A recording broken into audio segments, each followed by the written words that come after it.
Bienvenue dans cette vidéo. Oui, je sais, ça fait un bail, mais j'avais vraiment envie de revenir pour vous faire une série de vidéos axées sur le Bitcoin principalement, pour vous montrer en fait les meilleures pratiques, comment on utilise le Bitcoin de la meilleure façon en fait dans les règles de l'art. Et pour cette première vidéo, on va se concentrer sur le fait qu'on n'a pas du tout besoin de KYC, et c'est quelque chose qu'on a tendance à oublier. On n'a pas du tout besoin de passer par les plateformes centralisées, type Binance, Kraken, maintenant que FTX est tombé, et qui nous a montré en fait, même c'était une preuve flagrante à quel point c'était risqué. Mais il n'y a pas que ça comme problème, c'est que ça va en fait à l'encontre du principe même du Bitcoin, qui est d'être une monnaie qui fonctionne en pair à pair, c'est-à-dire qui n'a pas besoin d'intermédiaire. Donc en fait, on est complètement, et ça a toujours été un paradoxe, hein, on le sait depuis longtemps, on fait une erreur dramatique en fait en allant autant sur des plateformes centralisées, en donnant nos documents d'identité pour une monnaie qui a été précisément créée pour éviter ça. Alors, dans cette vidéo, je ne vais pas trop m'attarder en fait sur les principes, je vous donnerai des ressources, et puis j'y reviendrai en fait souvent dans d'autres vidéos, etc. Mais c'est très important pour vous de savoir, parce que je me demande même si on le sait, que vous pouvez très bien acheter et vendre du Bitcoin sans envoyer vos documents d'identité, qu'il y a plein de plateformes assez simples à utiliser, en tous les cas une fois que vous êtes familiarisé, et c'est surtout les plateformes peer-to-peer.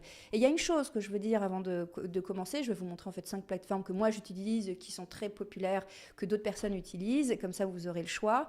Et je voulais simplement préciser une seule chose, en fait, comme ça on fait plus d'amalgame, parce qu'en fait dans les crypto-monnaies, dans le Bitcoin, ce qu'on fait le plus souvent c'est ça, c'est des amalgames et des confusions. En fait, les plateformes centralisées sont utiles, il n'y a pas de problème, surtout pour ceux qui veulent faire du trading, etc., pour les crypto-monnaies, c'est-à-dire les altcoins, même des tokens de la DeFi, si vous ne voulez pas les avoir sur des protocoles, si vous ne voulez pas utiliser des DEX, etc. C'est très bien, en fait, les plateformes centralisées pour ça. De toute manière, les sociétés sont enregistrées, etc. Donc, ça va même avec le principe. Par contre, c'est pas du tout adapté pour le Bitcoin. Autant si vous avez même de l'ETH, on va dire, on va prendre cette crypto-monnaie-là, sur des plateformes centralisées, bon, bah voilà, vous pouvez faire ce que vous voulez avec, c'est plutôt cohérent si vous voulez faire du trading, etc. Mais par contre, pour du Bitcoin, d'en acheter et d'en vendre et de le stocker, alors ça, n'en parlons pas, il y a d'autres alternatives. Et donc voilà, c'est vraiment ça qu'il faut comprendre. Si en gros, vous avez des crypto-monnaies, c'est très bien, laissez-les, faites ce que vous voulez sur les plateformes d'échange, en gros. Par contre, tout ce qui est, si vous avez du Bitcoin, retirez les plateformes d'échange, utilisez des portefeuilles. On a tellement d'outils maintenant que franchement, ça n'a aucun sens de les garder sur des plateformes centralisées, très clairement. Maintenant, je pense qu'il faut qu'on dise les termes, il n'y a pas de sens. Et quand on vous fait la promotion de trop de plateformes d'échange, il y a toujours quelque chose, il y a anguille sous roche, le mec est payé ou je sais pas ce qu'il y a, ou il n'est pas au courant, mais en tous les cas, ayez l'esprit critique. Même moi, quand je vous parle, en fait, essayez toujours d'avoir l'esprit critique de toute manière. Maintenant, on va pouvoir passer. Donc, pour la structure de la vidéo, vous avez bien vu, je reprends, j'essaye de pas aller trop dans tous les sens. Mais je vais vous présenter 5 plateformes, enfin des applications que j'utilise et qui sont franchement super simples, qui ne demandent pas de KYC pour acheter ou vendre du Bitcoin. Alors, on va commencer avec l'application, la première application. Faut savoir que j'ai pas du tout été sponsorisée. J'aimerais bien, je fais un appel. J'ai pas été sponsorisée pour le faire, c'est vraiment des applications que j'utilise personnellement et que de toute manière qui sont populaires et connues. Donc vous pouvez faire vos propres recherches, faites-les d'ailleurs avant de les utiliser, mais sachez que personnellement, si je vous en parle, c'est que je les utilise en fait dans ma vie de tous les jours. Sachant que j'utilise beaucoup le Bitcoin dans ma vie de tous les jours, et je vous en reparlerai dans une autre vidéo. Alors les sites que je vais mentionner là, ils ne sont pas classés par ordre de préférence, mais plutôt par ordre de complexité, j'ai envie de dire. Mais faites vos propres recherches et voyez, peut-être que vous switcherez de l'un à l'autre pour revenir. Alors avant de commencer, je vais faire une petite précision, un petit rappel comment ça marche les plateformes peer-to-peer. Et en gros, pensez à des plateformes comme Airbnb et Uber. Ça met en relation simplement des personnes qui veulent vendre du Bitcoin avec des personnes qui veulent en acheter. Et ce qui est intéressant dans les plateformes peer-to-peer, c'est le système d'escrow. Alors oui, ça ne veut pas du tout dire escroc, c'est même l'inverse. C'est ce qui garantit en fait que la transaction a bien été opérée. En gros, le système d'escroc va maintenir en fait le Bitcoin le temps que la transaction soit faite par la personne. Et une fois que c'est validé, eh bien, la plateforme libère le Bitcoin. Et comme ça, les deux parties sont assurées en fait, d'avoir une transaction qui s'est déroulée sans arnaque, sans escroquerie en fait, précisément. Alors, la première application qui me semble la plus simple à utiliser pour vraiment un grand débutant, et même pour les profils avancés, c'est Relais App. Alors, vous la connaissez peut-être, c'est une société suisse. Elle est hyper, je l'aime bien parce qu'elle est très conviviable, simple à utiliser en fait, et il n'y a pas de fioritures. La seule chose que vous pouvez faire, c'est acheter ou vendre du Bitcoin. Alors vous n'avez pas besoin d'envoyer de KYC bien sûr, mais il faut savoir qu'il y a des limites, c'est-à-dire que vous pourrez envoyer un maximum de 1000 euros ou 1000 francs suisses, ce qui est déjà pas mal, et sans fournir de documents d'identité, parce que c'est comme ça que le veut la loi suisse en fait. Si vous dépassez ce montant-là, là il faut commencer à passer des procédures d'anti-blanchiment d'argent, etc. Et comment ça se passe? Eh bien, vous allez sur l'application, vous choisissez le montant, et là vous envoyez par virement bancaire. Alors il y a d'autres, vous pouvez essayer aussi payer par Google App, etc.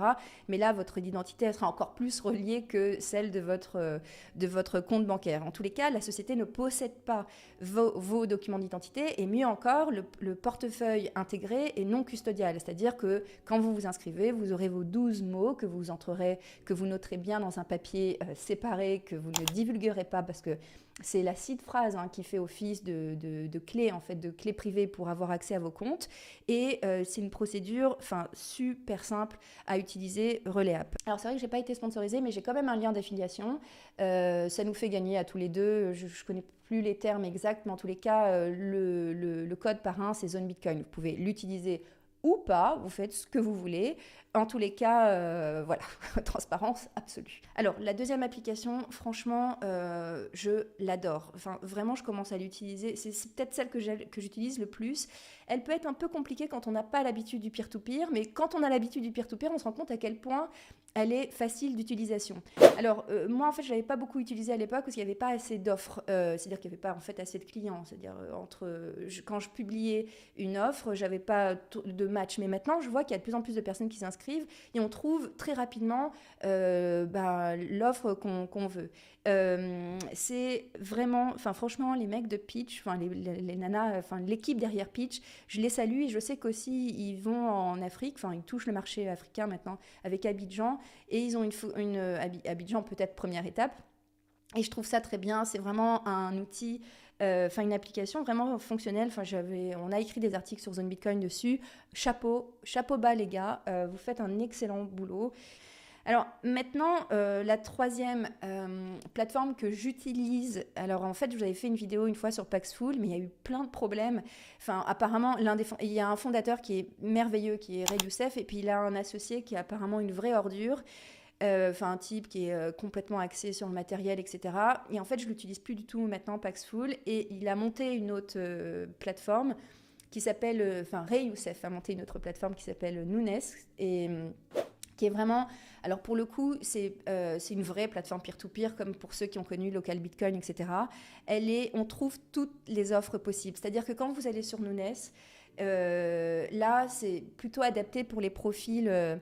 Si vous cherchez des méthodes de paiement en fait alternatives, parce que là, vous avez au moins 200 modes de paiement, des devises locales dans quasiment tous les pays du monde. En fait, vous allez trouver quelqu'un qui veut, tellement il y a d'offres, tellement il y a de personnes, parce que c'est vraiment international, vous allez forcément trouver quelqu'un qui vend du Bitcoin au prix que vous voulez à peu près, Et surtout de la méthode que vous voulez. Vous voulez être payé en PayPal, vous voulez être payé en Western Union, vous voulez être payé en personne physique. Enfin, tout ce que vous voulez, vous allez trouver les méthodes de paiement. Donc moi, je l'utilise pour ça, surtout quand je vais à l'étranger, surtout quand je dois payer des personnes, parce qu'en fait, j'emploie pas mal de freelance, aussi étrangers forcément.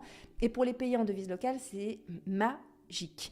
Mais par contre, pour Nunes, le seul petit défaut, c'est qu'il demande quand même un KYC à partir d'une certaine somme. Alors, on va vous demander d'abord votre numéro de téléphone et puis votre email et l'ID. Par contre, c'est à partir de 10 000 $. Et en fait, ce que je sais, c'est que la plupart des utilisateurs, en fait, ils se recréent d'autres comptes pour pas avoir à faire à cette limite-là. Mais si vous voulez en faire un business, en tous les cas, vous ne pourrez pas faire ça parce que plus vous avez d'étoiles, mieux c'est, etc. Donc, parfois, le KYC est obligatoire, mais ça, j'en reparlerai plus tard. Mais là, pour la vidéo que je fais, en fait, actuellement, pour vous, les particuliers qui veulent acheter et vendre, non, vous n'avez pas besoin, vous avez besoin de quelques étoiles, évidemment, mais dans l'absolu, vous ne voulez pas en faire un business d'arbitrage. D'ailleurs, si ça vous intéresse, à la limite, je pourrais vous en parler parce que je connais des gens qui vivent de ça, en fait. L'autre plateforme que j'utilise de plus en plus, c'est Agoradesk. Alors vraiment, c'est une plateforme peer-to-peer, tout ce qu'il y a de plus classique, non KYC, bien sûr. Je l'aime bien, mais je ne trouve pas toutes les offres que je cherche. Je n'en trouve pas autant que sur Nunes, surtout selon des méthodes de paiement que je choisis. Par contre, elle est vraiment très bien dans le principe. En plus, elle a été créée par les personnes derrière Local Monero. Alors bien sûr, Monero, c'est pas Bitcoin, mais par contre, c'est une crypto-monnaie qui a quand même des principes de confidentialité et d'anonymat. Donc en fait, les types en fait avaient l'expérience du peer-to-peer. C'est une très bonne plateforme à utiliser qui est vraiment axée sur la sécurité et la confidentialité. J'aime beaucoup, faut quand même que je le dise que j'aime beaucoup Agoradesk, même si je l'utilise quand même pas autant que les autres. Et il y a une autre plateforme, mais là, en fait, je voulais pas trop en parler directement là-dessus. Vous la connaissez certainement, c'est Bisq. Et en fait, ça a été l'une des premières en fait qui permettait d'acheter du Bitcoin comme ça de manière décentralisée. Mais Bisq est un peu difficile d'accès quand on n'a pas l'habitude. Alors en fait, ce que je me suis dit, c'est soit je fais une vidéo sur Bisq directement en fait en tutoriel, mais sinon c'est une excellente option, même si c'est un peu compliqué de prime abord de l'utiliser. Et ensuite, je finis cette vidéo sur la dernière plateforme, franchement que je trouve vraiment vraiment géniale. C'est Local Coin Swap. Et en fait, elle peut vous intéresser parce que par rapport à toutes les autres plateformes, là, on peut échanger aussi d'autres crypto-monnaies. C'est-à-dire qu'il y a des vendeurs et des acheteurs, non pas seulement de Bitcoin, mais aussi de personnes, même de tokens qui sont sur la Binance Smart Chain ou même sur Ethereum. Alors moi, j'en ai pas, j'en ai de moins en moins en tous les cas.